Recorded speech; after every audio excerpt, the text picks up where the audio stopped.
Week मंत्रा online classes. कैसे हैं आप सब लोग बेटा? आई होप आप सब अच्छे होंगे, हैप्पी होंगे, खुश होंगे, ठीक है। और कोई टेंशन वेंशन तो नहीं है ना लाइफ में? आई होप बेटा। देखो ये काफ़ी प्रीशियस टाइम है आप लोगों के लिए, 10th 12th 11th, ये जो 3 क्लासेस होती हैं काफ़ी प्रीशियस टाइम होता है बेटा। प्लीज़ आप कभी भी किसी गलत पाथ में मत जाना, ठीक है। एंड मैंने कुछ एग्जांपल्स देखे ऐसे ही बच्चों के, तो मैं आपको एडवाइस कर रही हूँ। एज एन टीचर मेरा फ़र्ज़ है कि आप लोगों को समझाऊँ, और आपका स्टूडेंट होने के नाते आपका भी फ़र्ज़ है कि आप मेरी बातों को सुनो, ठीक है। चलिए, तो न्यू चैप्टर शुरू कर रहे हैं बेटा, locomotion and movement, new chapter है ये। सबसे पहले इसमें देखना है लोकोमोशन। लोकोमोशन क्या होता है बेटा?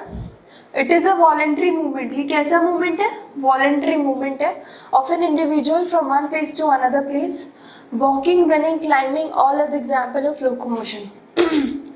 यहाँ पे 2 पॉइंट्स लिखे हुए बेटा। इसमें बोला हुआ है कि लोकोमोशन क्या होता है। लोकोमोशन बेसिकली वॉलेंट्री मूवमेंट्स होता है जो हम अपने हाथ पैर से करते हैं, जो हम अपनी इच्छा से करते हैं, अपने विलिंग से करते हैं, वो क्या होता है? लोकोमोशन होता है। जैसे वॉकिंग करना, रनिंग करना, क्लाइंबिंग करना, ठीक है। सब किसके एग्जाम्पल है? आपके लोकोमोशन के एग्जाम्पल है। नेक्स्ट आता है बेटा, इंपॉर्टेंट लाइन है, all locomotion are movement but all movements are not locomotion. सारे लोकोमोशन को मूवमेंट बोल सकते हैं बट सारे मूवमेंट को लोकोमोशन नहीं बोल सकते। कैसे बता सकता है कोई बच्चा? बिल्कुल सही बोला है बेटा। आपको पता है हमारी बॉडी के अंदर भी बहुत सारे मूवमेंट्स होते हैं, गैस्ट्रिक मूवमेंट्स होते हैं, हार्मोनल मूवमेंट्स होते हैं, ठीक है, और न्यूट्रिएंट्स मूवमेंट होते हैं, ब्लड मूवमेंट्स होते हैं। तो ये सारे मूवमेंट्स हैं बट इनको हम लोकोमोशन नहीं कह सकते। तो जितने भी लोकोमोशन होते हैं वो क्या होते हैं बेटा? आपके मूवमेंट होते हैं, बट सारे मूवमेंट क्या नहीं होते? आपके लोकोमोशन नहीं होते। तो बेसिकली अगर किसी भी मूवमेंट की बात कर रहे हो तो वो क्या होगा? आपका लोकोमोशन होगा। बट सारे मूवमेंट क्या नहीं होते बेटा? लोकोमोशन नहीं होते। क्योंकि मूवमेंट जैसे आपके गैस्ट्रिक मूवमेंट्स हुए, ये क्या है? गैस्ट्रिक मूवमेंट हुआ आपका, कोई हार्मोनल मूवमेंट हुआ, तो वो क्या है? लोकोमोशन है, लेकिन वो कोई पर्टिकुलर मूवमेंट नहीं है। मूवमेंट हम क्या कहते हैं कि चलो हम यहाँ से लेके यहाँ तक चले, मतलब मैंने मूव किया। अब मेरी बॉडी के अंदर मेटाबॉलिज्म हो रहा है, मेटाबॉलिक रिएक्शंस चल रही हैं, वो क्या है? वो उनको मूवमेंट नहीं बोलेंगे, लेकिन उन्हें क्या बोलेंगे? उन्हें लोकोमोशन बोलेंगे। जल्दी से इसको कर लीजिए।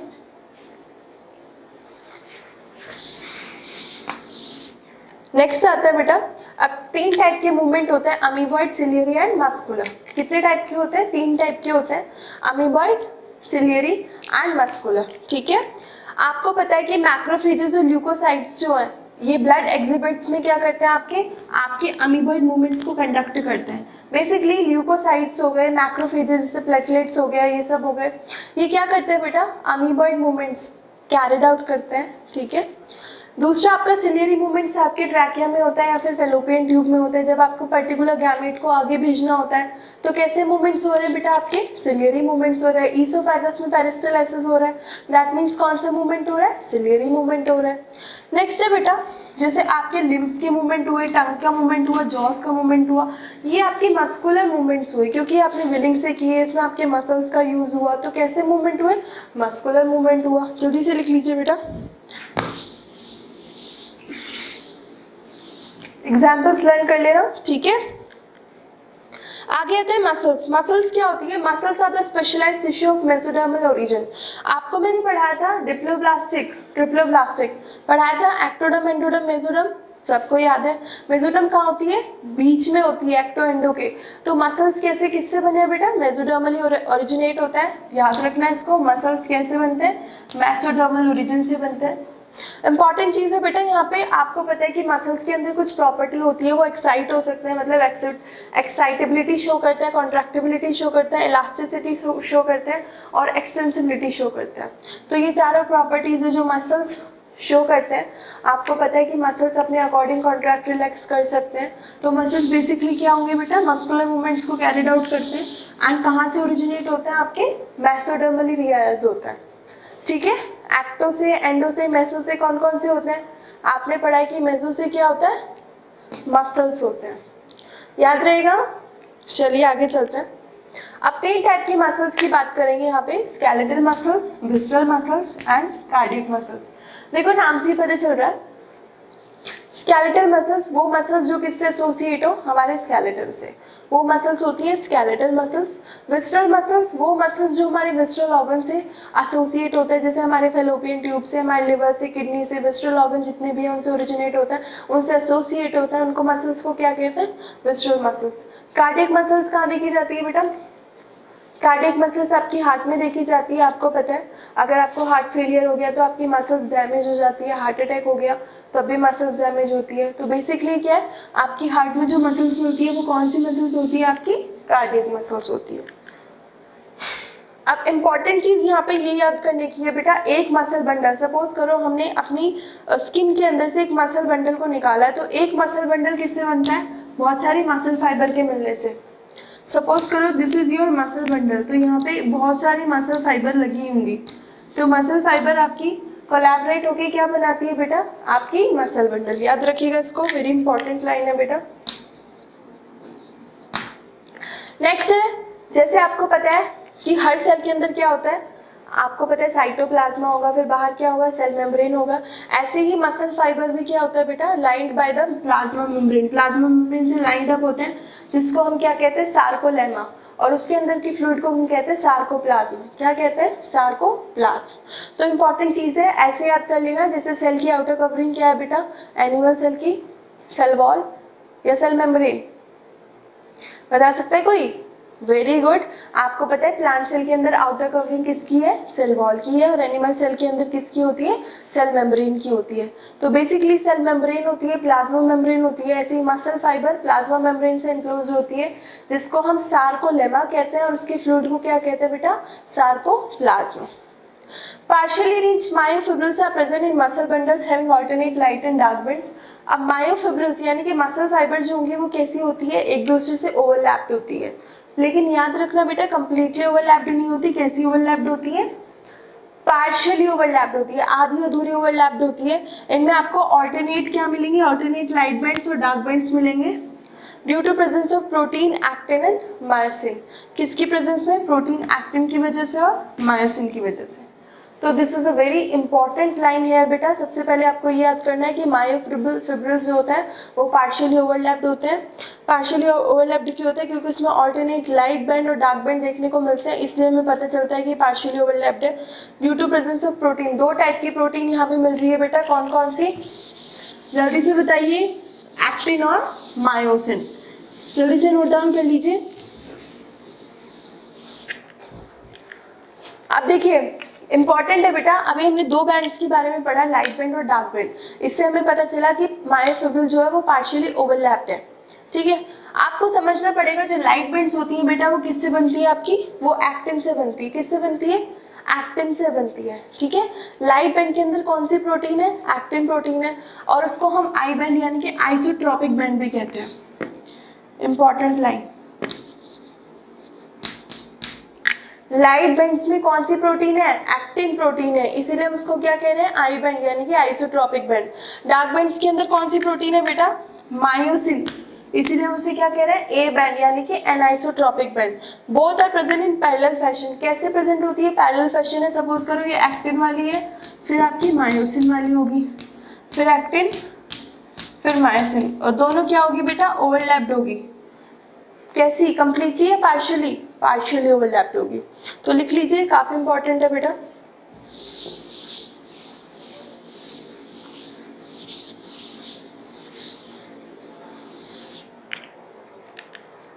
आपको पता है in centre of each band there is elastic fibre called Z line. मतलब कि हर आई बैंड के बीच में एक, देखो सपोज करो this is your I band, फिर this is your A band, isotropic and isotropic band, फिर this is your I band. तो in centre of each I band, हर सेंटर के बीच में क्या होता है? एक जेड लाइन होती है, इसको हम जेड लाइन कहते हैं। बच्चों याद रखना ये जेड लाइन किसके बीच में है? आई बैंड के बीच में है। इंपॉर्टेंट।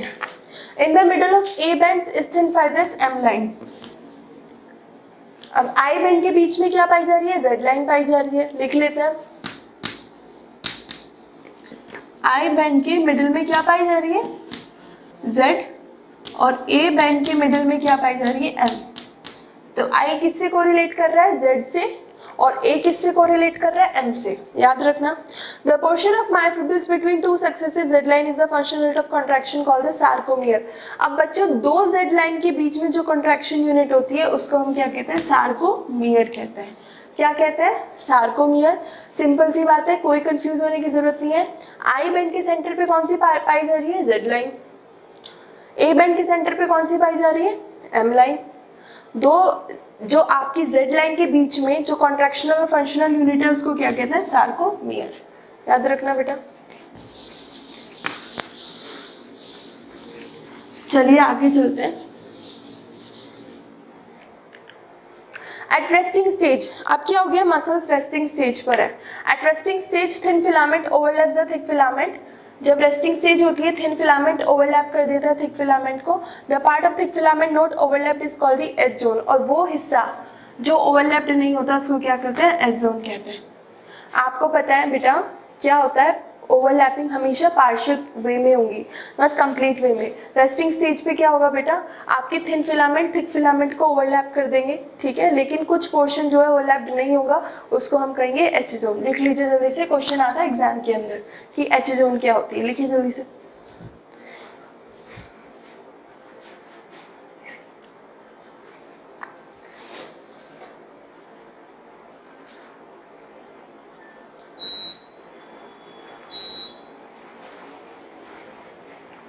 लिख लिया बेटा एच जोन के बारे में।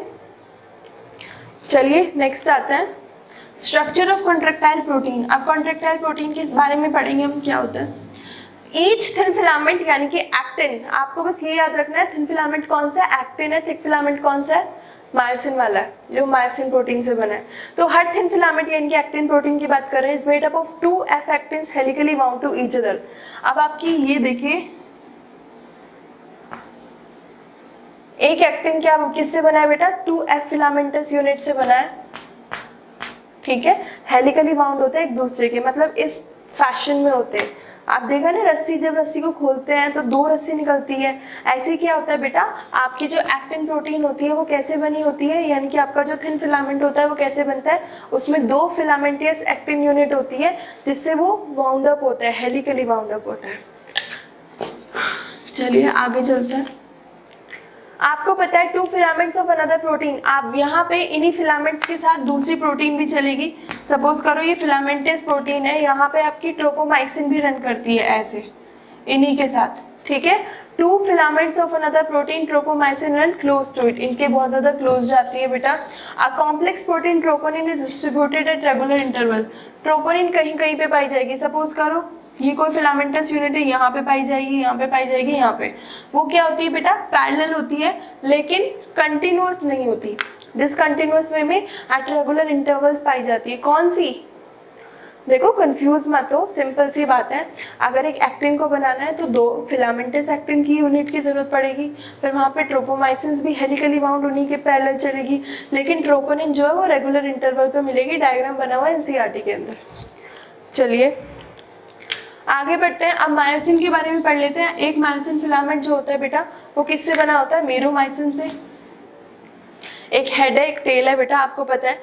Each meromyosin has a globular head, इसके पास एक हेड होता है, एक शॉर्ट आर्म होती है, ठीक है, एक टेल होती है। Globular head has ATP binding sites. अगर ये इसका ये हेड होता है बेटा, ये इसकी आर्म होती है और ये इसकी टेल होती है, ठीक है। लास्ट पार्ट टेल होता है। आपको पता है यहाँ पे हेड वाले पे एटीपी बाइंडिंग साइट्स होती है। अगर एटीपी को बाइंड अप होना है तो कहाँ पे होगा, आपके हेड पोर्शन पे होगा। याद रखना एटीपी बाइंडेज यानी कि एटीपी इसका फंक्शन कहाँ पर होगा, आपके हेड पोर्शन पे होगा, क्योंकि शॉर्ट आर्म और टेल का प्रोजेक्शंस कहीं और से होता है। बेसिकली अगर आप एटीपी की बात कर रहे हो तो वो हेड रीजन में काम करता है, ठीक है। चलिए नेक्स्ट चलता है। अब मैकेनिज्म पढ़ लेते हैं। आपको पता है कॉन्ट्रैक्शन की मैकेनिज्म को पढ़ने के लिए हमें स्लाइडिंग फिलामेंट थ्योरी की जरूरत है बेटा। ये फिलामेंट ये जो थ्योरी है बेसिकली क्या कहती है, ये कहती है thin filament slide over the thick filament. जो थिन यानी कि एक्टिन फिलामेंट है वो किसके ऊपर स्लाइड अप करते हैं, ओवर द थिक फिलामेंट। ये इंपॉर्टेंट है और इस थ्योरी का नाम क्या है, स्लाइडिंग फिलामेंट थ्योरी। कुछ नहीं है, थिन फिलामेंट किसके ऊपर ओवरलैप कर रहे हैं, सपोज करो ये थिन फिलामेंट, ये थिक फिलामेंट, तो थिन फिलामेंट ओवरलैप कर रहे हैं थिक फिलामेंट के ऊपर। बेसिकली थिन फिलामेंट किससे बना होता है? आपकी एक्टिन से, और थिक फिलामेंट किससे बना होता है? आपकी मायोसिन से। चलिए आगे चलते हैं।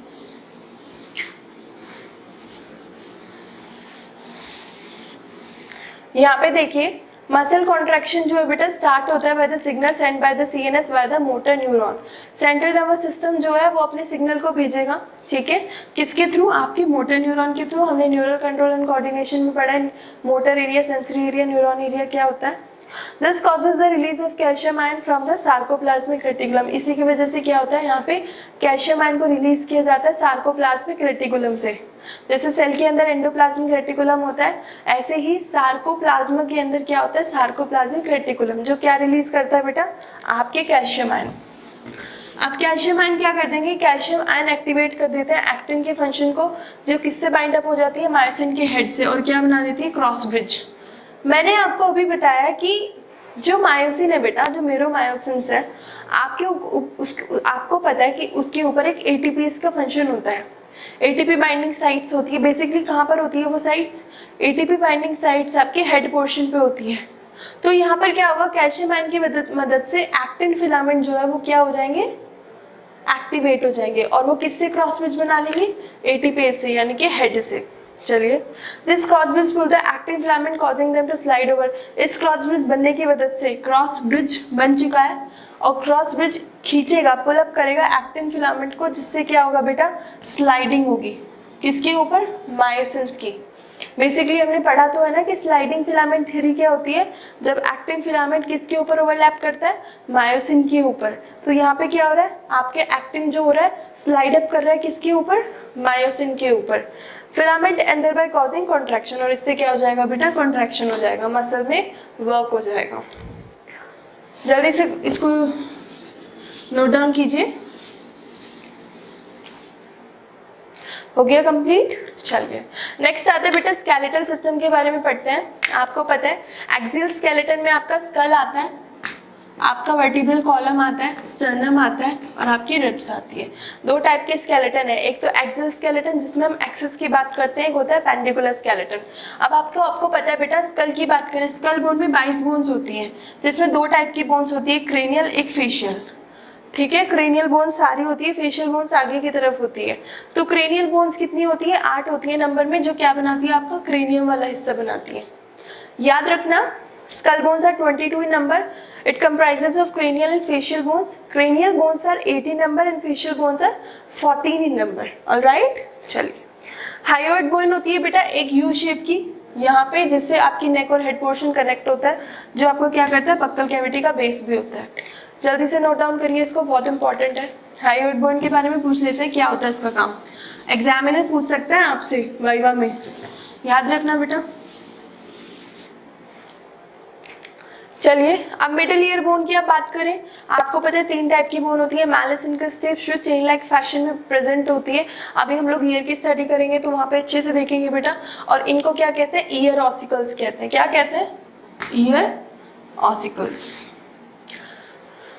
नेक्स्ट इंपॉर्टेंट है वर्टिब्रल कॉलम की। अगर हम बात करें वर्टिब्रल कॉलम में क्या होता है बेटा? 26 सीरियली अरेंज्ड वर्टिब्रा होता है। पहला वर्टिब्रा को कहते हैं एटलस, जो किससे कनेक्ट होता है? आपके ऑसिपिटल कॉन्डाइल से कनेक्टेड होता है। और अदर इंक्लूड जो 7 थोरेसिक,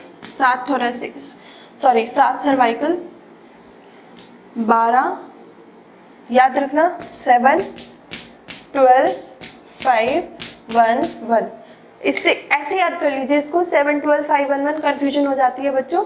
इट्स नॉट लाइक कि आपको हमेशा याद ही रहे, तो आप हमेशा नंबरिंग याद कर लो पहले। अब 7 क्या होगी? सर्वाइकल, थोरेसिक कितनी होगी? 12, लंबर 5, सैक्रल 1, कॉक्सिजियल 1। तो बेसिकली आपको ये याद करना पड़ेगा 7, 12, 5, 1, 1 से। 7 कौन सी है? यहाँ देखिए, सर्वाइकल। 12 कौन सी है? थोरेसिक। 5 कौन सी है? बोलो, लंबर। और सैक्रल और कॉक्सिजियल कितनी है? 1, 1। तो याद रखना। और ये भी पूछ लेता है कि फर्स्ट वर्टिब्रा कौन सी है बेटा? वो आपकी एटलस है, जो किससे जुड़ी होती है? ऑसिपिटल कॉन्डाइल के बेस से जुड़ी होती है। नेक्स्ट आता है, अब 12 पैर की रिब्स होती है, जो डोर्सली कनेक्टेड होती है टू द वर्टिब्रल कॉलम, और वेंट्रली कनेक्टेड होती है आपके स्टर्नम से। आप पढ़ चुके हैं स्टर्नम क्या है? ठीक है। 11th और 12th रिब बोन्स जो है बेटा वो आपकी स्टर्नम से कनेक्टेड नहीं होती, इसलिए उनको हम फ्लोटिंग रिब्स कहते हैं। जो आपका स्टर्नम वाला हिस्सा है, बीच वाला हिस्सा है, उससे 11th और 12th रिब, ये जो लास्ट की रिब्स होती है ये कनेक्टेड नहीं होती, इसीलिए हम उसको क्या कहते हैं, ये दूसरी बोन में इन्फ्लक्स हो जाती है। ठीक है, वो डायरेक्टली स्टर्नम में कनेक्ट नहीं होंगी, दूसरी बोन्स में, रिब्स बोन में इन्फ्लक्स हो जाती है, इसीलिए हम उनको क्या कहते हैं, फ्लोटिंग रिब्स कहते हैं। ठीक है, चलिए अब बात करते हैं। Appendicular skeleton include bones of limbs and girdle. Each limb contain 30 bones. आपको पता है कि जो appendicular skeleton है उनमें bones आएंगी, limbs की और girdle आएंगी। ये जो होता है हमारे girdles होते हैं, हर limb में कितनी bones आती है बेटा, 30 bones आती है। अब अपर आर्म की बात करें तो इसमें humerus, radia, ulna, carpal, metacarpals है बेटा, फैलेंजेस है, नाम नंबर लिखे हुए हैं, humerus, radius, ulna, carpals, metacarpals, phalanges. याद रखना बेटा, याद करने की जरूरत है। 14 फैलेंजेस है, याद रखना, पूछा गया था नीट के अंदर कि फैलेंजेस की क्वांटिटी कितनी होती है अपर आर्म में, कितनी होती है, 14 होती है। लोअर लिम्ब में अगर हम बात करें तो फीमर होती है, टिबिया होती है, फिबुला होती है, 7 मेटाटार्सल्स होती है, फैलेंजेस होती है और कप शेप्ड पटेला जो नी को कवर करती है। नी को कवर करने वाली कौन सी बोन है बेटा, आपकी पटेला। तो ये पूछा जाता है, ये वाला इंपॉर्टेंट है इसमें, प्लस इनका नंबर आपको याद करना पड़ेगा, आपको कोई समझा नहीं सकता। लोकोमोशन में आपको प्योर लर्न करना पड़ता है। ठीक है, मैंने लिख दिया बेटा, लर्न कर लेना इसको आज जाके, वरना याद नहीं होगा। ये चैप्टर में बच्चे बहुत कंफ्यूज होते हैं, स्पेशली इस पोर्शन में। ठीक है, तो इट्स अबाउट लर्निंग। ओके, चलिए गर्डल्स के बारे में पढ़ लेते हैं। आपको पता है पेक्टोरल और पैल्विक गर्डल बोन्स जो है बेटा वो आर्टिकुलेशन में बहुत ज्यादा मददगार होती है आपकी जो अपर और लोअर लिम्ब में respectively, with the axial skeleton. यहां से यहां तक लाइन पढ़िए अपने आप, काफी इंपॉर्टेंट है। पेक्टोरल गर्डल और पैल्विक गर्डल, ये दोनों बोन्स कहाँ इंपॉर्टेंट है बेटा, किसमें, आर्टिकुलेशन में, किसके, अपर लिम्ब और लोअर लिम्ब में। ठीक है, एक्सियल स्केलेटन के साथ मिलके कुछ गर्डल्स जो होती है वो अपर आर्म्स को, लोअर लिम्स को मूव करने में बहुत ज्यादा हेल्पफुल होती है। ठीक है, इजीली हम उसको चारों तरफ से मूव करा सकते हैं, तो ये किसका काम होता है बेटा, गर्डल्स का काम होता है। Pectoral girdle consist of clavicle and a scapula. ये पूछा गया है कि पेक्टोरल गर्डल में कौन सी बोन्स आती है, आपकी क्लेविकल आता है और आपकी स्कैपुला आती है। पेल्विक गर्डल में 2 कॉक्सल बोन्स होती है, हर एक कॉक्सल बोन जो होती है बेटा formed by the fusion of 3 bones, ilium, ischium and pubis. याद रखना, एक कॉक्सल बोन्स किससे बनी है, इलियम, इशियम और प्यूबिस। अगर हम पेल्विक गर्डल की बात करें तो उसमें 2 कॉक्सल बोन्स होती है और एक कॉक्सल बोन्स किसके फ्यूजन से बनी है, इलियम से, इशियम से और प्यूबिस से। लर्न ऑल दीज थिंग्स बेटा। ठीक है, थोड़ा सा टफ लगेगा I know, but it's all about learning. Joints पे आते हैं बेटा। आपको पता है फाइब्रस जॉइंट जो होता है वो बिल्कुल भी मूवमेंट्स अलाउ नहीं करते और हमारे फ्लैट स्कल में प्रेजेंट होते हैं और हमारे क्रेनियम का हिस्सा बनाते हैं। ठीक है, यहाँ पे मूवमेंट्स की जरूरत नहीं है, सब कुछ इनक्लोज्ड है कैविटी लाइक स्ट्रक्चर में, इसीलिए ये जॉइंट्स जो होता है बेटा यहाँ ऐसे हिस्से में पाए जाते हैं जहाँ पे मूवमेंट्स की जरूरत नहीं होती। बेसिकली कहाँ, in flat skull bones to form cranium. Learn it. Next joint आता है कार्टिलेजिनस जॉइंट, जो होता है बेटा कार्टिलेज प्रेजेंट होता है यहाँ पे आपके वर्टिब्रे में प्रेजेंट होगी और लिमिटेड मूवमेंट सिक्योर करती है। कार्टिलेजिनस मूवमेंट में हम पार्शियल मूवमेंट्स कंडक्ट कर सकते हैं। आपकी जो वर्टिब्रा है, आपकी जो यहाँ पे आपकी कार्टिलेजिनस जॉइंट होता है, ठीक है, और ये कैसे मूवमेंट्स करते हैं, लिमिटेड मूवमेंट करते हैं। क्वेश्चन आया था कि वो कौन से जॉइंट्स होते हैं जो लिमिटेड मूवमेंट्स को सिक्योर करवाते हैं, बताइए। फाइब्रस की कार्टिलेजिनस एग्जाम्पल है कार्टिलेजिनस। ठीक है, क्योंकि फाइब्रस में तो बिल्कुल मूवमेंट्स होते ही नहीं है। नेक्स्ट आता है साइनोवियल जॉइंट। आपको पता है यहाँ पे एक फ्लूइड भरा रहता है जिसको हम साइनोवियल कहते हैं, कैविटी लाइक स्ट्रक्चर में, और यहाँ पे बहुत अच्छे से मूवमेंट्स होते हैं, कॉन्सिडरेबल मूवमेंट्स ऑब्जर्व्ड होते हैं, जैसे आपका ball socket joints, hinge joint, ठीक है, आपका पाइवेट जॉइंट्स और ग्लाइडिंग जॉइंट्स। तो अगर क्वेश्चन आ गया कि वो कौन से जॉइंट्स है जो प्रॉपर और कॉन्सिडरेबल अमाउंट ऑफ मूवमेंट्स को अलाउ करते हैं, तो आप क्या बोलेंगे, बताइए, आप क्या बोलेंगे बेटा? Exact answer is synovial joints. चलिए आगे आते हैं। अब यहाँ पे डिसऑर्डर्स पढ़ लेते हैं। Myasthenia gravis, muscular dystrophy, osteoporosis, arthritis, gout and tetany. बेटा डिसऑर्डर्स पढ़ लेते हैं। सबसे पहले आपका आता है मिस्थीनिया ग्रेविस। मिस्थीनिया ग्रेविस क्या होता है? एक ऑटोइम्यून डिसऑर्डर है। यहाँ पे क्या होता है, आपके न्यूरोमस्कुलर जंक्शन में अफेक्ट करता है बहुत ज़्यादा। इससे आपको फटीग मतलब थकावट बहुत ज़्यादा होती है कि आप थोड़ा बहुत चलेंगे आपको थकावट हो जाएगी, पैरालिसिस के चांसेस होते हैं बेटा। इसको हम बोलते हैं मिस्थीनिया ग्रेविस। सेकेंड आपका मस्कुलर डायस्ट्रॉफी। यहाँ पे क्या होता है, आपका डिजनरेशन होता है स्केलेटल मसल्स का। पढ़ा था ना अभी, skeletal muscles, visceral muscles, cardiac muscles. तो स्केलेटल मसल्स का डिजनरेशन होता है, एज के साथ होता है बेटा, ठीक है। ऑस्टियोपोरोसिस एक कॉमन प्रॉब्लम है गर्ल्स के अंदर, क्योंकि ईस्ट्रोजन लेवल की कमी होती जाती है, जैसे एज बढ़ती चली जाती है तो ईस्ट्रोजन कम प्रोड्यूस होता है, इसीलिए जो बोन मास है वो क्या होता है, कम होता चला जाता है। नेक्स्ट है अर्थराइटिस। इसमें क्या होता है, इन्फ्लेमेशन हो जाता है जॉइंट्स का, इसको कहते हैं अर्थराइटिस। गाउट क्या होता है, जॉइंट्स के अंदर यूरिक एसिड क्रिस्टल डिपॉजिट हो जाता है, जिसको हम गाउट कहते हैं। टिटनी क्या होता है, टिटनी एक बीमारी है बेटा जो आपके किससे होता है, रैपिड स्पाज्म होता है इसके अंदर, मतलब कि वाइल्ड कॉन्ट्रैक्शंस होता है, मसल्स पे कंट्रोल नहीं होता है। अगर आप यहाँ चलना चाहते हो, लिमिटेड मूवमेंट्स करना चाहते हो तो पॉसिबल नहीं हो पाएगा, क्योंकि यहाँ पर क्या होता है बेटा, बहुत ज़्यादा वाइल्ड कॉन्ट्रैक्शन का होते हैं। किसकी कमी के कारण, कैल्शियम की, आयरन की कमी के कारण ये हो जाता है।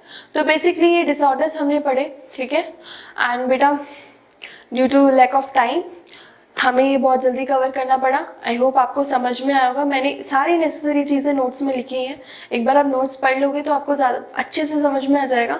उसके बाद बस आपको एक बार एनसीईआरटी पढ़नी है और डायग्राम्स देखना है। मैं हमेशा आपको ये बोलती हूँ कि एनसीईआरटी पढ़ो, आलतू फालतू की बुक पढ़ने की ज़रूरत नहीं है, क्योंकि मार्केट बैठा है आपको बुक्स बेचने के लिए। आपको एक से एक पब्लिकेशन की बुक मिल जाएगी, बट ये जो एनसीईआरटी वाली बुक है आपकी नेशनल लेवल बुक है बेटा। हर साल हर साल लोग बैठते हैं, हर साल एक कमेटी बैठती है इनको सही करने के लिए, कुछ करेक्शंस करने के लिए, कुछ पोर्शन हटाने के लिए, कुछ ऐड करने के लिए। तो एनसीईआरटी इज़ वेरी गुड। कोई भी कॉम्पिटिटिव एग्जाम हो, आप एनसीईआरटी सबसे पहले प्रेफर करो, ठीक है। उसके बाद आपने पढ़ा है बेटा, आज आपने कौन कौन से चैप्टर कवर कर लिए, लोकोमोशन वाला चैप्टर कवर किया है। लोकोमोशन में आपने लोकोमोशन पढ़ा, मूवमेंट पढ़ा है, टाइप ऑफ लोकोमोशन पढ़ा बेटा, ठीक है। उसके बाद हमने प्रोटीन मसल्स के कॉन्ट्रैक्शन को देखा। एक्टिन मायोसिन वाले में कंफ्यूज मत होना, बोन्स वाला पोर्शन आपको लर्न करना पड़ेगा। एंड लास्ट डिसऑर्डर्स है, ठीक है।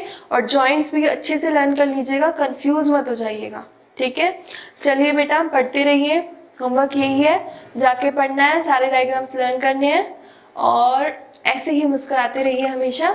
एंड प्लीज़ बेटा कीप सपोर्टिंग अस, ऐसे ही हमारा सपोर्ट कीजिए सो दैट हम और बच्चों को एजुकेट कर सके, ठीक है। Thank you so much.